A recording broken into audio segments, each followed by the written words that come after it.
I'd like to start by thanking Margaret for the generous invitation to be here. I also want to thank Mark Fredericks for handling many logistics. And even though Don Saff is not here, I do want to thank Don as well. He was very generous in welcoming me and meeting with me and Margaret and Mark to talk about Rocky, to talk about Rauschenberg. And it was a kind of amazing, intense 48 hours in Maryland. So it was a great experience. Okay, and I'm going to just jump right in. I want to start my talk today with a photograph. A photo that depicts the artist Robert Rauschenberg with United Nations Secretary General Javier Pérez de Cuéllar at UN headquarters in New York in 1984. It was here that Rauschenberg announced the formation of an ambitious new project, the Rauschenberg Overseas Culture Interchange, known by the acronym ROCKY. The photograph is surprising. The simple fact that Rauschenberg is at the UN for a press conference is itself remarkable. He holds a work of art in his hands, a print made for the occasion. It was presented to the Secretary General and the many UN delegates in attendance. There were 150 dignitaries present. The artist's expression, a wide grin, a gleeful look toward the camera, seems incongruous next to the Secretary General's muted gaze. I see bewilderment on the Secretary General's face, confusion. What has he gotten himself into? Secretary General Pérez de Cuéllar was a Peruvian diplomat who served posts in France, the United Kingdom, Bolivia, and Brazil. He was an ambassador of Peru to Switzerland, the Soviet Union, Poland, and Venezuela. At the UN, he led mediations between the UK and Argentina after the Falklands War. He promoted peace in Central America. He interceded in negotiations for the independence of Namibia. He worked to solve diplomatic crises in Morocco, Croatia, and Cyprus. He was a prominent figure of world politics, not the art world. Why is he standing with Rauschenberg? The press conference is surprising in and of itself, but I am also puzzled by what initially appears to be mere backdrop. The painting on the wall behind our two protagonists. It depicts the German city of Hamburg. It was painted in oil on canvas by Oskar Kokoschka in 1951.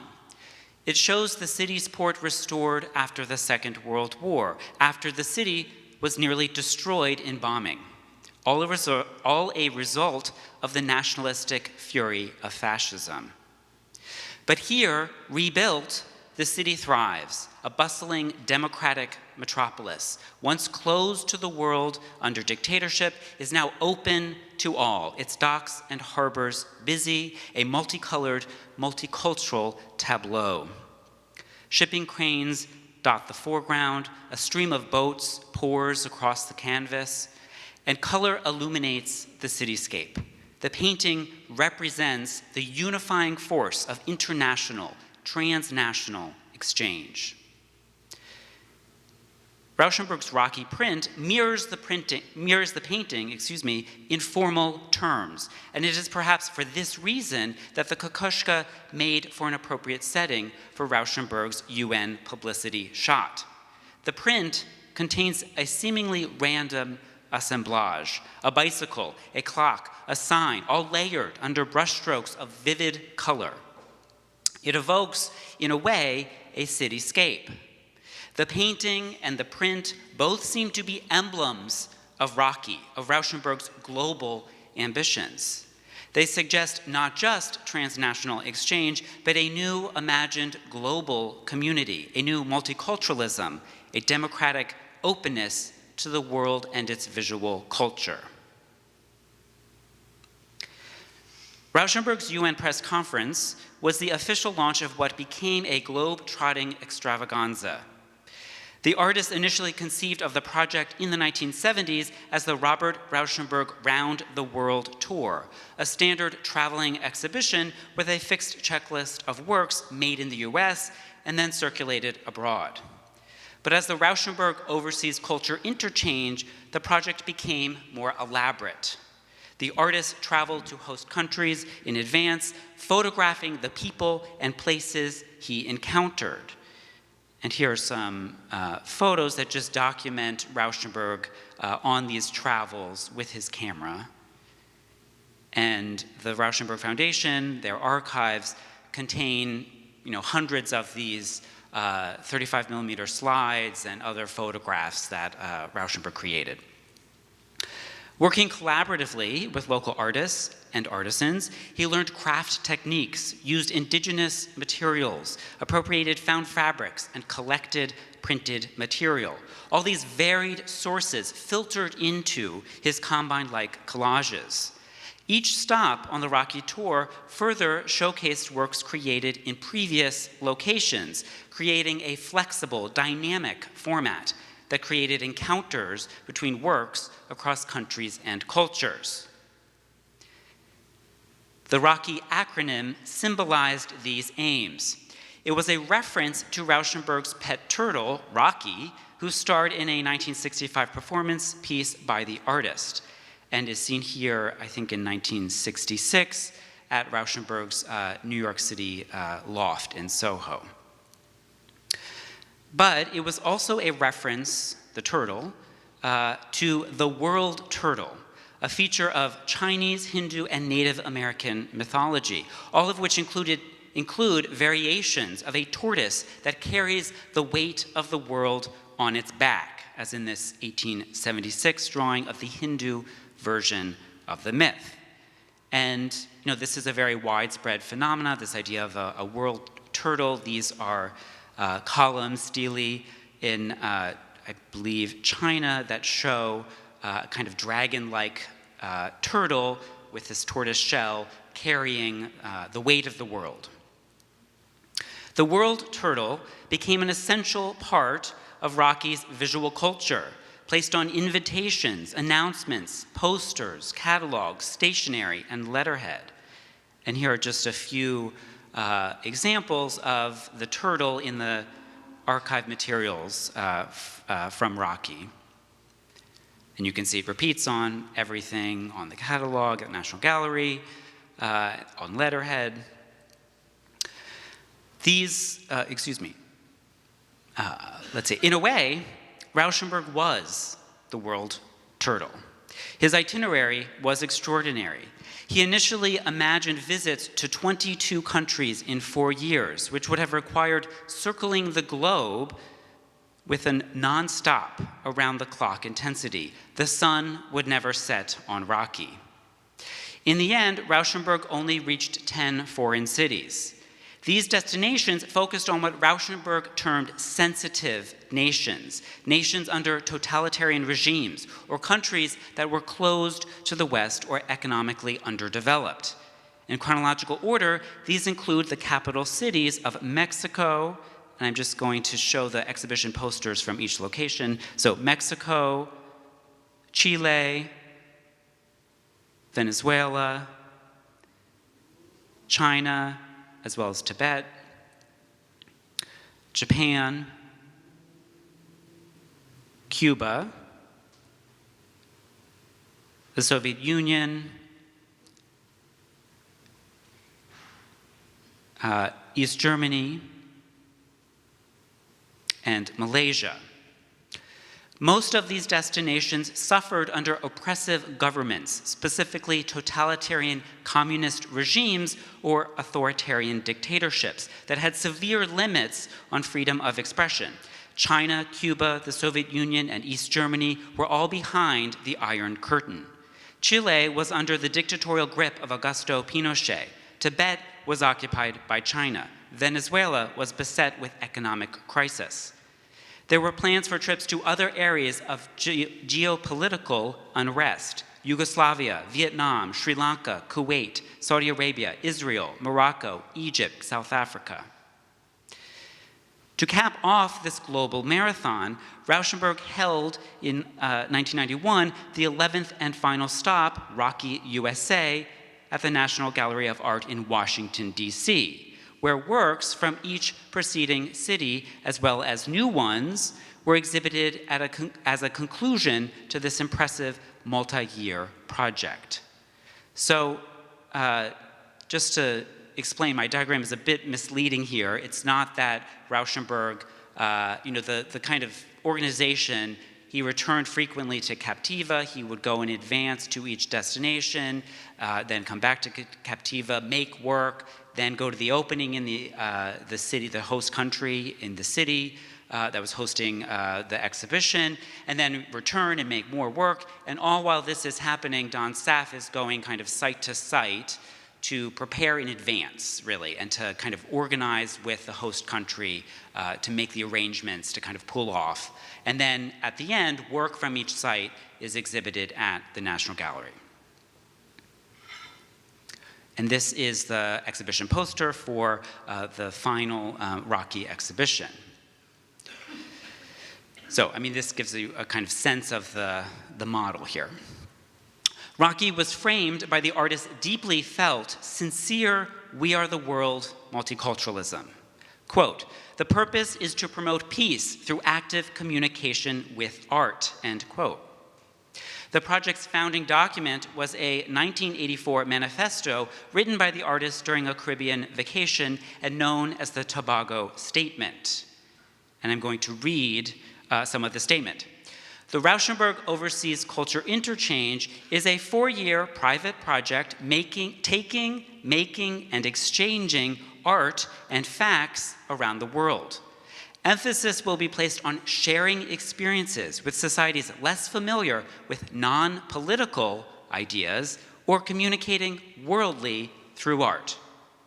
A selection of works done in or influenced by participating countries will then continue to travel, including videos, photos, sound, drawings, prints, and catalogs to the next country, systematically eclipsing the opening exhibit, which functions as a catalyst, enabling the international exhibition and collaboration to exist and grow.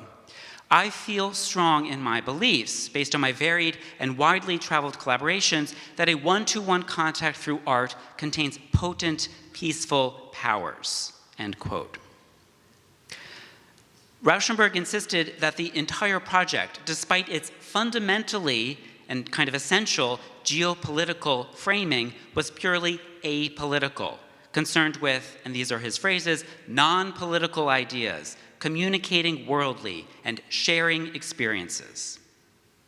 This type of language, what I would characterize as sincere, but also potentially naive, repeats throughout Rauschenberg's statements, in media coverage, catalog essays, and interviews. He simply wanted to, quote, give more to the world, end quote. The art critical establishment was skeptical. Reviewing Rocky USA at the National Gallery, the art critic Roberta Smith notes, quote, Rocky is one man's attempt to promote world peace and understanding through the production of art, his own, end quote. She calls it, and these are her terms, at once altruistic and self-aggrandizing. She calls it, quote, cultural imperialism, end quote. Indeed, Rauschenberg conceived of the entire world as his artistic subject and material. Quote, the whole world is my palette. The phrase stuck, appearing as the title of a cover article in Art News. Elsewhere, he would reverse the phrase, the world is my gallery, thus collapsing the distinction between a site for making art and a site for exhibiting it. And this is a kind of interesting ambiguity to trace. I am struck, for example, by video footage from a Rocky travelogue, so this is kind of a documentation of one of his site visits, that shows museum staff setting a large medallion of Rauschenberg's own likeness and name onto the facade of the National Museum of Fine Arts in Santiago, Chile. He now appears next to medallions for Raphael and Leonardo da Vinci. And I mean, I find this anecdote just kind of hilarious and also really wonderful. Don, when we spoke with him recently, clarified that it was not Rauschenberg's idea to do this, that the museum proposed it. It was kind of, I think, humorous way to advertise the show. Nonetheless, he still appears here on the facade of the building next to Raphael and Leonardo. This all brings me to the core question that I want to think about. How do we interpret Rocky today in retrospect? Many art historians have reiterated Roberta Smith's criticism, interpreting the project as selfless in theory, but self-serving in practice, as cultural imperialism. Instead, I want to pursue a more complex reading. I argue that Rocky demonstrates the rapidly changing structure of the art world at a crucial but ambiguous moment. Rocky spans the end of the Cold War and the rise of a new world order defined by transnational globalization. It sits between two distinct art historical paradigms that have framed thinking about American art in global contexts. It is similar to, but also different from, both paradigms. In the first such paradigm, associated with the art of the 1950s, 1960s, and 1970s, American painting, specifically abstract expressionism, functioned as political propaganda in a Cold War battle of the images.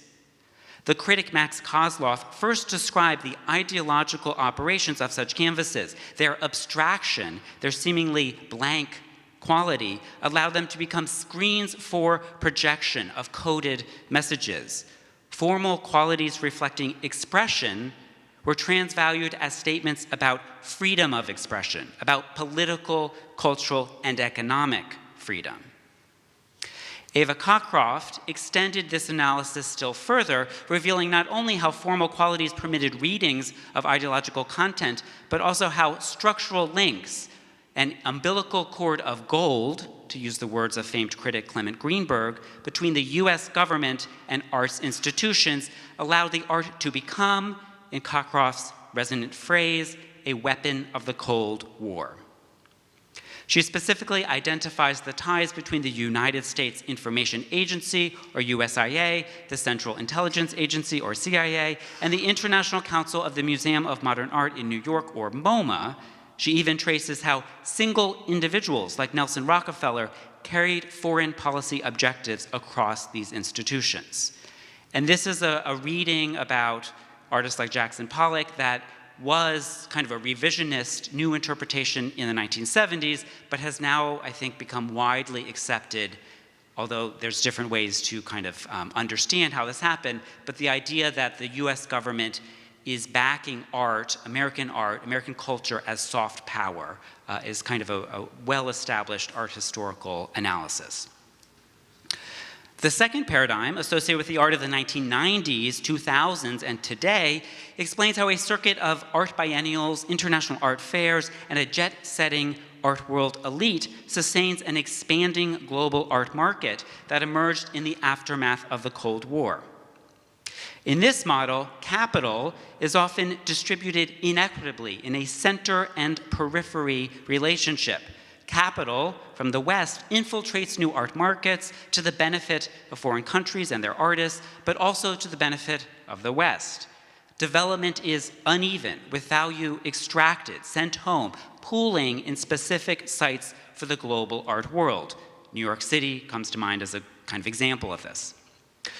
Rocky seems to anticipate, if unintentionally, the itineraries of biennial culture, all through the activities of one artist, all before there were so many international biennials.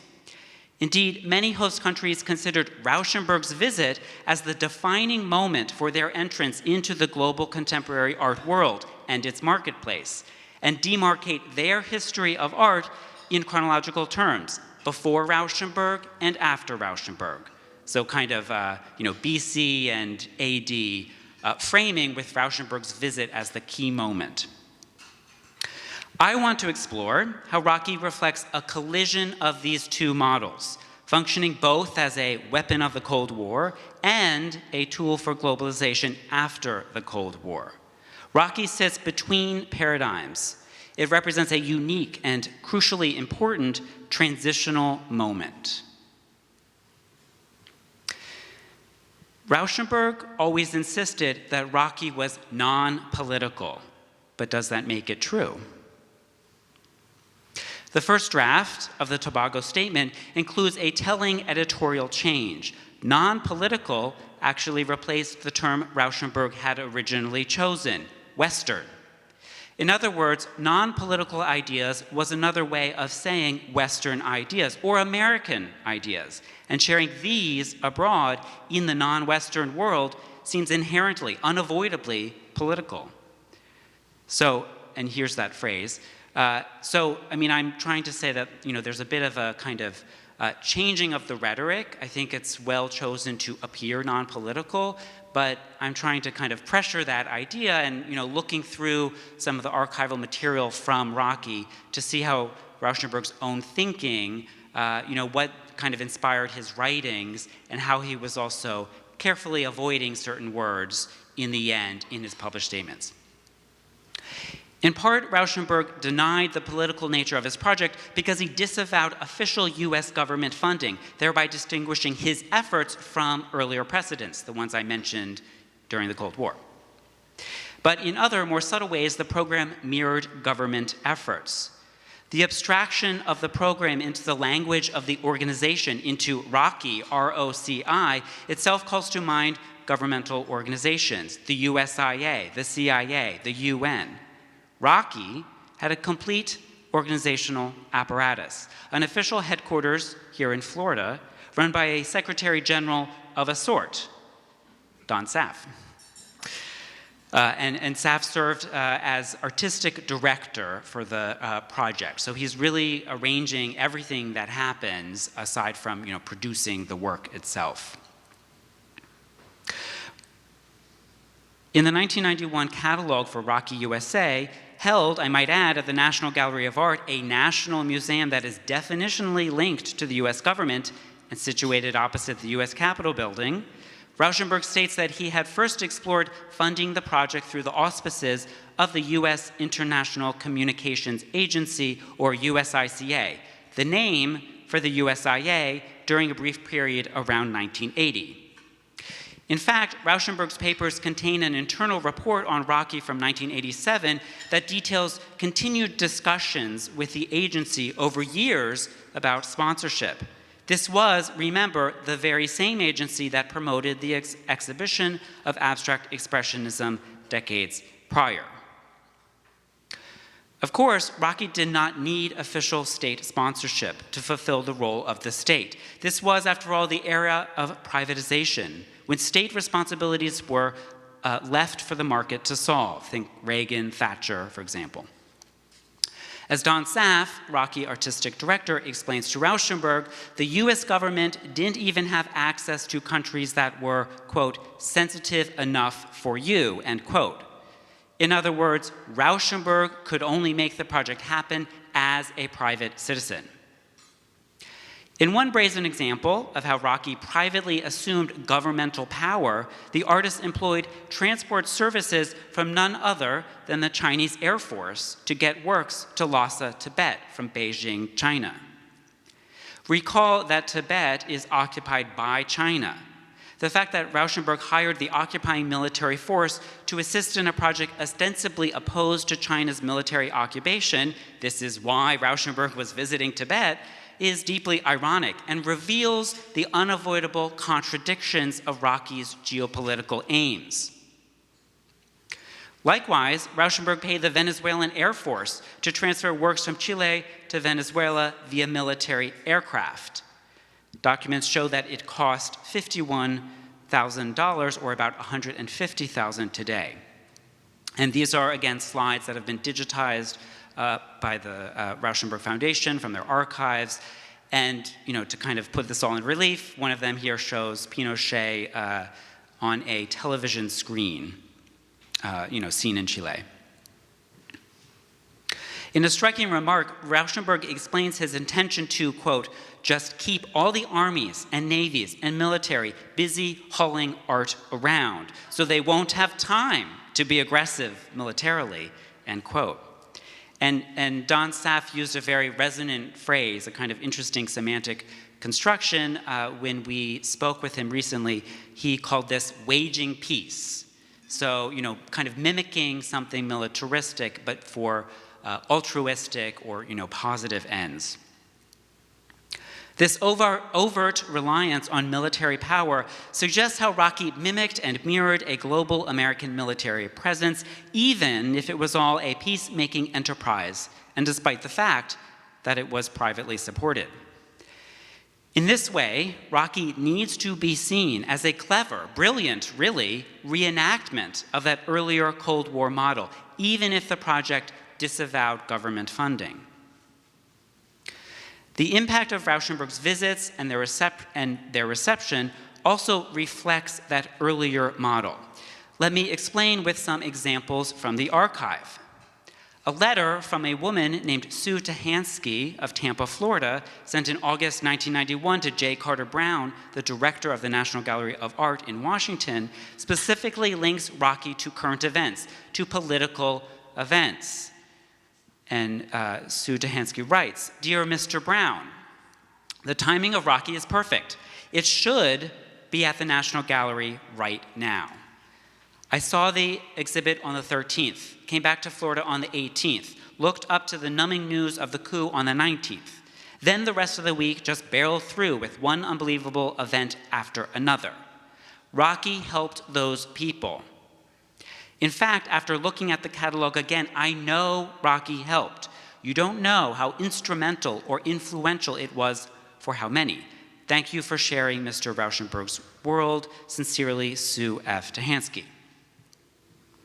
The letter revolves around a series of dates. The date of Tahansky's visit to Rocky, USA, but also the date, less than a week later, of an attempted coup d'etat in the USSR. On the 19th of August, 1991, a group of hardline communist bureaucrats attempted to oust Mikhail Gorbachev and establish a new Soviet government that would roll back glasnost policies and perestroika and preserve the USSR. The coup failed and had the opposite effect, accelerating the collapse of the USSR in the weeks that followed. The Soviet Union was dissolved later that year. This letter, just the reaction of one somewhat random viewer, I have no idea who this person is. I did look up the return address to see the Google Maps view of where she lives in Tampa, but I have no idea really who this is. But this letter, the reaction of one random viewer, is revealing. Tahansky draws a direct line between Rauschenberg and the end of the Cold War. She implies that Rauschenberg's visit to the USSR created a context, maybe a way of seeing, an aesthetic sensibility in which democracy might take root, thus triggering events that would soon lead to the fall of totalitarian communism, the fall of an American enemy, and allowing soon thereafter for the spread of US-backed global capitalism.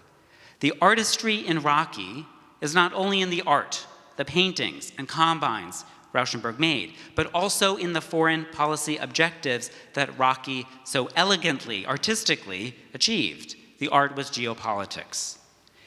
And this is not a view that participants probably agree with, and I don't think Don, I think would not want to emphasize the kind of geopolitical aspect.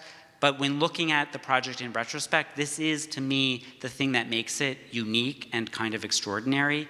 It is this idea of going to these countries, talking to these leaders. Many saw the program this way, as kind of geopolitical. Even Rocky staff who otherwise disavowed political objectives. For example, a letter sent to Donald Saff by Wolfgang Pollock, an East German museum official who helped organize Rocky Berlin, suggests how the program became tied to current events. After returning to East Germany following a planning visit to the US, he writes, and I'm just going to quote from this letter, "Back in the GDR, it's my wish to thank everybody whom I met in the USA for the friendly and free discussions, for all the kind support for my English knowledge, and the help for me to understand aspects of American way of life and problems of art and artist life. All these impressions, experiences, and offers for cooperation I took with me to my country, in which has happened big changes in last weeks. A lot is possible now. That change is our chance. This letter also revolves around significant dates. It was sent on 21 December 1989. The very next day, on the 22nd, Berlin's Brandenburg Gate was opened for the first time in decades, officially setting in motion the reunification of East and West Germany. The Berlin Wall would fall in the months that followed. A post-it note is affixed to a photocopy of the letter. Make several copies. Important, Germany. This simple post-it suggests to me the significance of Pollock's letter and the line, "The change is our chance." That change is the chance to bring Rocky to Berlin, sure, but it is also the chance to facilitate, reinforce, through art, the fall of communism. Perhaps the clearest evidence of Rocky as Cold War weapon is a letter from none other than Erich Honecker, the East German leader, about Rauschenberg's plans to, quote, organize an exhibition of artworks devoted to peace and understanding among peoples, end quote. Honecker continues, quote, as you are well aware, the GDR is coming out strongly in favor of the implementation of these ideals, end quote. That line reads to me as an implicit reference to the opening of previously closed communist countries, to glasnost and perestroika. And in the archive, there's also a number of these kind of amazing letters between Rauschenberg or, sometimes there's intermediaries, as in this instance, Armand Hammer, with the likes of Gorbachev, Fidel Castro, other dictators and world leaders on the opposite side of the Iron Curtain. And so my point is that Cold War politics are very much happening, and they're really happening at a very high, sophisticated level. I mean, Rauschenberg is communicating with, the leaders of the Soviet bloc, which is kind of amazing to me. But how did Rocky have, as Stahansky puts it, an instrumental, and these are words that appear in her letter, an instrumental and influential role in the fall of communism? Obviously, the structure of the program is key. Rocky is geopolitical in the sense that it targeted nations of geopolitical significance in world affairs and US foreign policy. But the form of the art collaboratively produced in each country was also crucial. The aesthetics of collaboration were also intended to liberalize all on their own. So I'm interested here in both the kind of structure of Rocky and the form of the works. This quality, and another way to phrase it is it's like there's the non-aesthetic, the extra aesthetic, and also the aesthetic component of the project. There's both. This quality, the embrace of aesthetic but also extra aesthetic content, is one of the most significant features of Rauschenberg's work generally. His canonical white paintings, which you see on the screen, for example, functioned like blank screens, surfaces for projection, sites for observing shadows, for the outside, extra aesthetic world to enter into aesthetic experience, for aesthetic experience to open up to everything beyond the paint and canvas and frame of the work of art.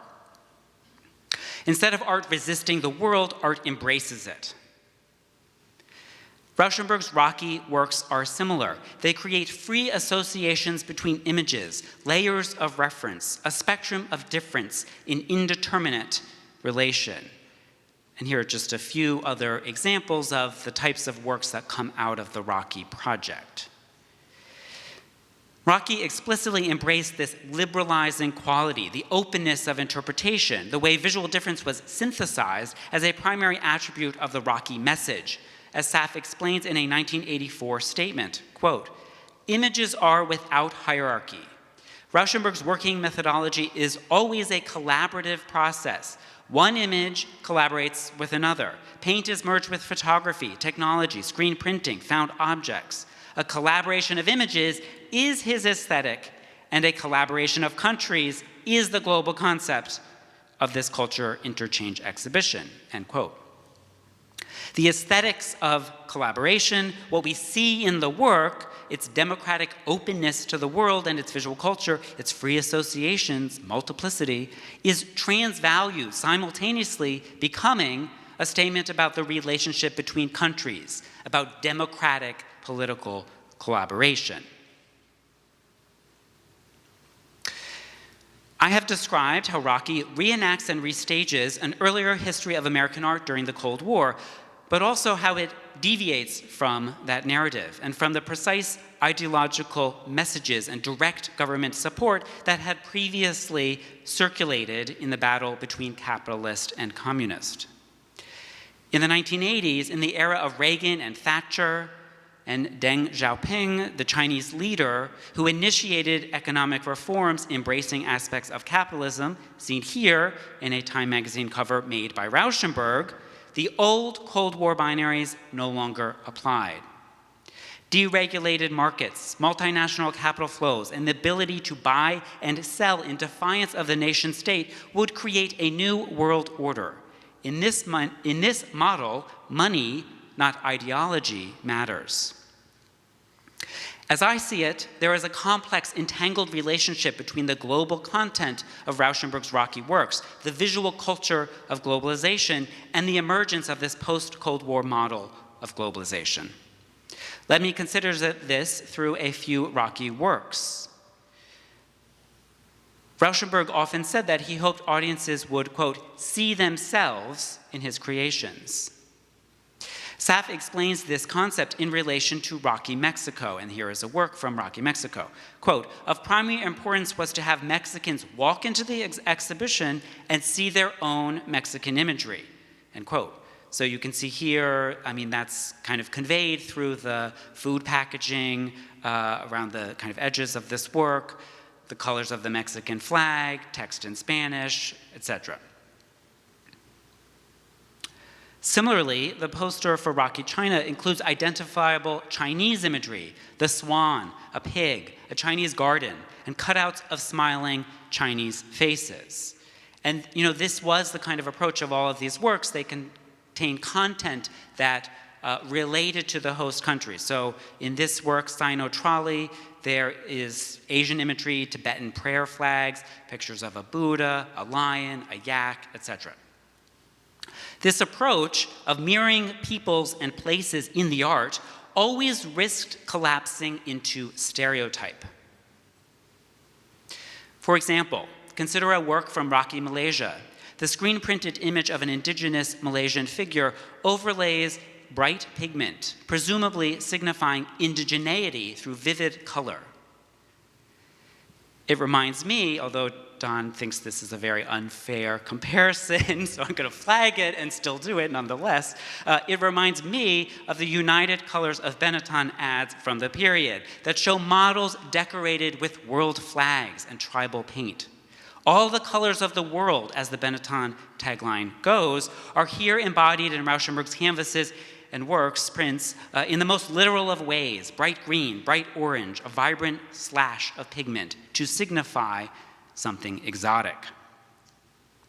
The risk here is that these works do not reflect collaboration of images and countries, sharing across cultures, but an unequal exchange, an appropriation of one culture and its traditions, imagery, people by another. This is inherently a problem in the premise of a single artist facilitating global cooperation. It's kind of in the point that Roberta Smith makes that the project is both altruistic and self-aggrandizing. And, how could it be any other way, I think? And, I want to note, like, Don actually mentioned that, of course this is happening in the work. So he said, yes, it's exactly what the show was all about, appropriation. This approach is also of a piece with the period, 1980s. And I'm showing here the album cover to We Are the World album, USA for Africa, that was released kind of in the same moment and is, I think, getting to the kind of multicultural ethos and sensibility of the 1980s. In a canonical 1982 essay, the art historian Hal Foster explained how multiculturalism, aligns with market forces. Quote, "The pluralist position plays right into the ideology of the free market." End quote. Foster's point is that the embrace of difference, despite its possible progressive value in expanding representation to new people, also satisfies the demands of a market that craves diversity. The visual culture of globalization becomes a commodity to be marketed on its own. World art becomes art world commodity. Rauschenberg, of course, protested such readings of his work. Quote, "I do it," meaning Rocky, "without any complications of commercial intentions," end quote. In that 1987 internal Rocky report, SAF repeats the sentiment. Quote, "The usefulness of many of the countries on the planned tour would be of limited interest to a corporation seeking fertile markets for their products," end quote. SAF suggests that multinational corporations would not financially support Rocky because it offered little in the way of access to actual economic markets. China, Russia, Cuba, and East Germany were, after all, behind the Iron Curtain, closed to capitalism. But we might read this comment the other way, for it ironically suggests exactly why corporations might be interested. These markets were not yet open, not yet, sure, but they would be soon enough. And indeed, correspondence from the National Gallery's archives indicates an interest in locating companies to fund Rocky USA, quote, "which may have interest in international visibility," end quote. The gallery specifically cites Westinghouse, Motorola, Boeing Corporation, and Airbus Industries. In his internal report, SAF lists other targets: Mobil Oil, IBM, Atlantic Richfield, Philip Morris.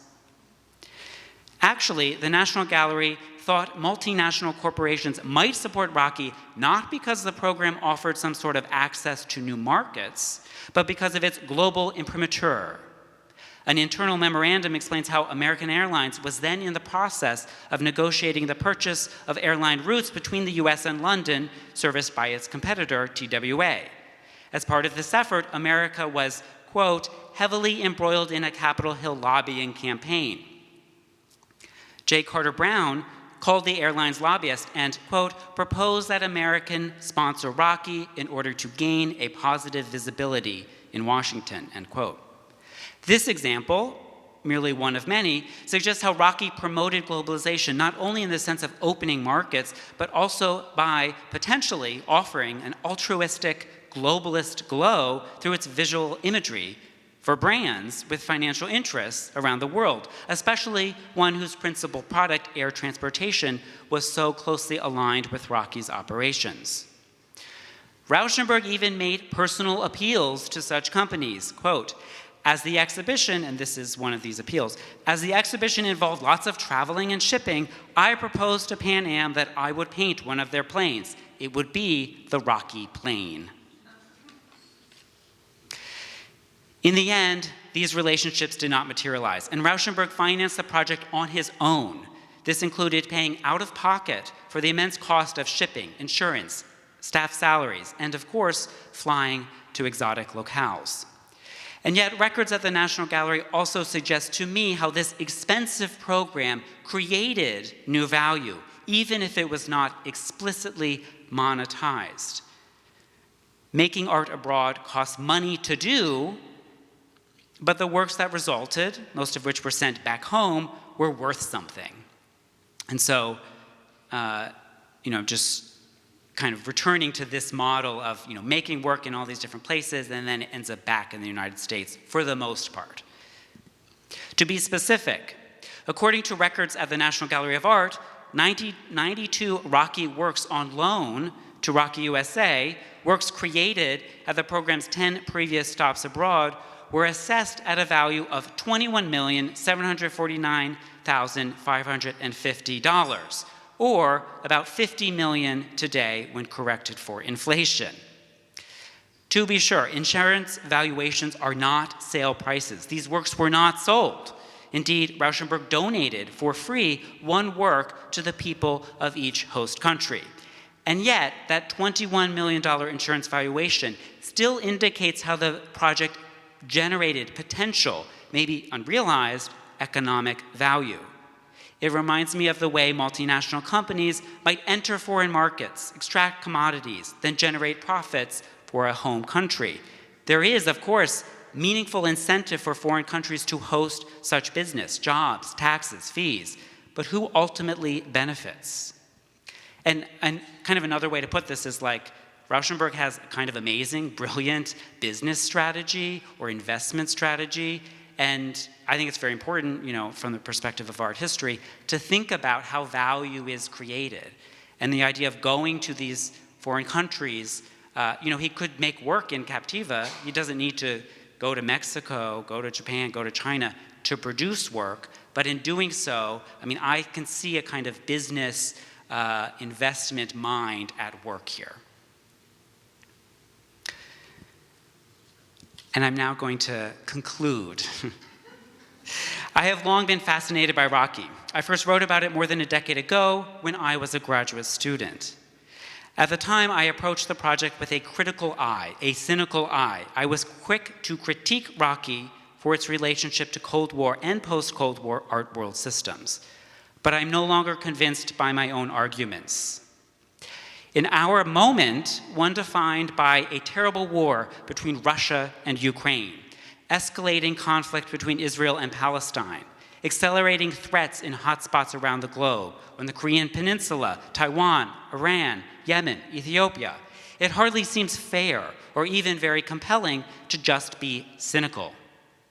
In the age of resurgent nationalisms, of an ascendant America First ideology here in the US, of one world isolationism in many countries abroad, I cannot reject Rauschenberg's appeal for global multiculturalism, for peace. As the world turns away from the utopianism of thinking globally, of collaborating across cultures, Rocky and its ambitious worldview appear as powerful antidotes, opening up the possibility of existing in the world together and not apart. Rauschenberg, with the help of Donald Saff, presented this alternative vision, an imagined community, not of nations, not of nationalists, but of the globe. Such a project may be complicated by the reasons I have explored today, by its potential embeddedness in Cold War and post-Cold War economic and political systems and their conflicting agendas. But all of it still nonetheless inspires. One page from Rauschenberg's early writings about Rocky contains a frantic, frenetic scrawl. I imagine the artist grasping urgently for the right way to put in words his ambitions and their significance. At the bottom of the page, the text spins out, quote, "to stop the world from destroying itself." I'm not willing to give up that mission. The optimism, the idealism of an imagined global community is more urgent now than ever before. Thank you.